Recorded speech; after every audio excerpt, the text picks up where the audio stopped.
ఇగో లక్ష్మణ్ గారికి చేస్తున్నా. ఇప్పుడు ఇందాక పొన్నం ప్రభాకర్ గారు ఫోన్ ఎత్తలేదు. ఇప్పుడు గౌరవ మంత్రి లక్ష్మణ్ గారికి కూడా నేను ఫోన్ చేస్తా ఉన్నా, రింగ్ అయితా ఉంది. లక్ష్మణ్ గారు కూడా ఫోన్ ఎత్తడం లేదు. గౌరవ లక్ష్మణ్ గారు పిలిచిన లక్ష్మణ్ గారు ఫోన్ ఎత్తట్లేదు. అక్కడేమో నన్ను పిలిచారు, మేము బయలుదేరితే పోలీసులను అడ్డం పెట్టి ఆపుతున్నారు. లక్ష్మణ్ గారికి ఫోన్ చేస్తే రింగ్ అవుతుంది, లక్ష్మణ్ గారు ఎత్తడం లేదు. పొన్నం ప్రభాకర్ గారు ఫోన్ ఎత్తడం లేదు. ఇప్పుడు నెక్స్ట్ అజారుద్దీన్ గారికి కూడా ఫోన్ చేస్తున్నాను. ముగ్గురు మంత్రులు పిలిచారు, ఇద్దరు మంత్రులు ఇప్పటిదాకా ఫోన్ ఎత్తలేదు. ఇప్పుడు అజారుద్దీన్ గారికి కూడా నేను ఫోన్ కలుపుతా ఉన్నా. మరి వారికైనా చెప్పి పోలీసులకు చెప్పండి, మమ్మల్ని వదిలిపెట్టండి.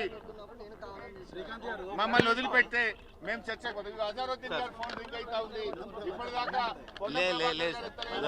లక్ష్మణ్ గారు ఎత్తలేదు. ఇప్పుడు అజారుద్దీన్ గారి ఫోన్ కనీసం అజారుద్దీన్ గారు ఫోన్ ఎత్తినా, ఇది అజారుద్దీన్ గారి ఫోన్. అజారుద్దీన్ గారికి ఫోన్ చేస్తున్నా.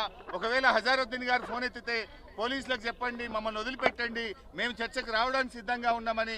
ఇప్పుడు ఇద్దరు మంత్రులకు ఫోన్ చేస్తే ఇద్దరు ఎత్తలేదు.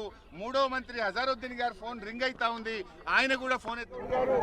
అందరం కలిసి మేము బయలుదేరాం. మరి ఎందుకు అరెస్ట్ చేస్తున్నారు? పిలిచింది మీరే, మీరేదో ఆడికి పోయినట్టు మమ్మల్ని ఏమో పోలీసు వాళ్ళని అడ్డం పెట్టి ఆపి మేము రాలేదన్నట్ట. విడిచిపెట్టాం. ఇవాళ పోలీసులను అడ్డం పెట్టి ఆపినమేమో, మిమ్మల్ని విడిచిపెట్టాం. అడుగడుగున ప్రశ్నిస్తూనే ఉంటాం. అసెంబ్లీలో కూడా రేపు చర్చకు పెడతాం. మీ అవినీతిని ఎండగడతాం. మంత్రులతో కూడా మాట్లాడే ప్రయత్నం చేస్తున్నారు. పోలీసులు మమ్మల్ని ఆపుతా ఉంటే నేను ముగ్గురు మంత్రులకు ఫోన్ చేశాను, మీరే సాక్ష్యం. పొన్నం ప్రభాకర్ గారికి ఫోన్ రింగ్ అయింది, ఎత్తలేదు. తర్వాత గౌరవ లక్ష్మణ్ గారికి ఫోన్ చేశాను, ఆయన ఫోన్ ఎత్తలేదు. గౌరవ మంత్రి అజారుద్దీన్ గారికి ఫోన్ చేశాను, ఆయన కూడా ఫోన్ ఎత్తలేదు. మీ పోలీసులు మమ్మల్ని ఆపుతా ఉన్నారు.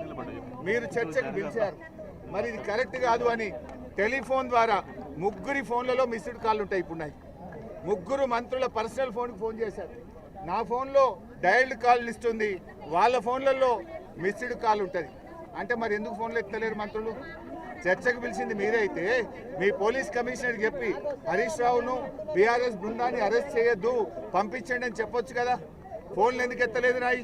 మీరు ఫోన్లు ఎత్తరు, మీరు పోలీసులను అడ్డం పెట్టి అరెస్ట్ చేయిస్తారా? ఇది చాలా దుర్మార్గమైనటువంటిది. అంటే ఈ ప్రభుత్వం యొక్క అవినీతి ఇవాళ రాష్ట్ర ప్రజలకు అర్థమైంది.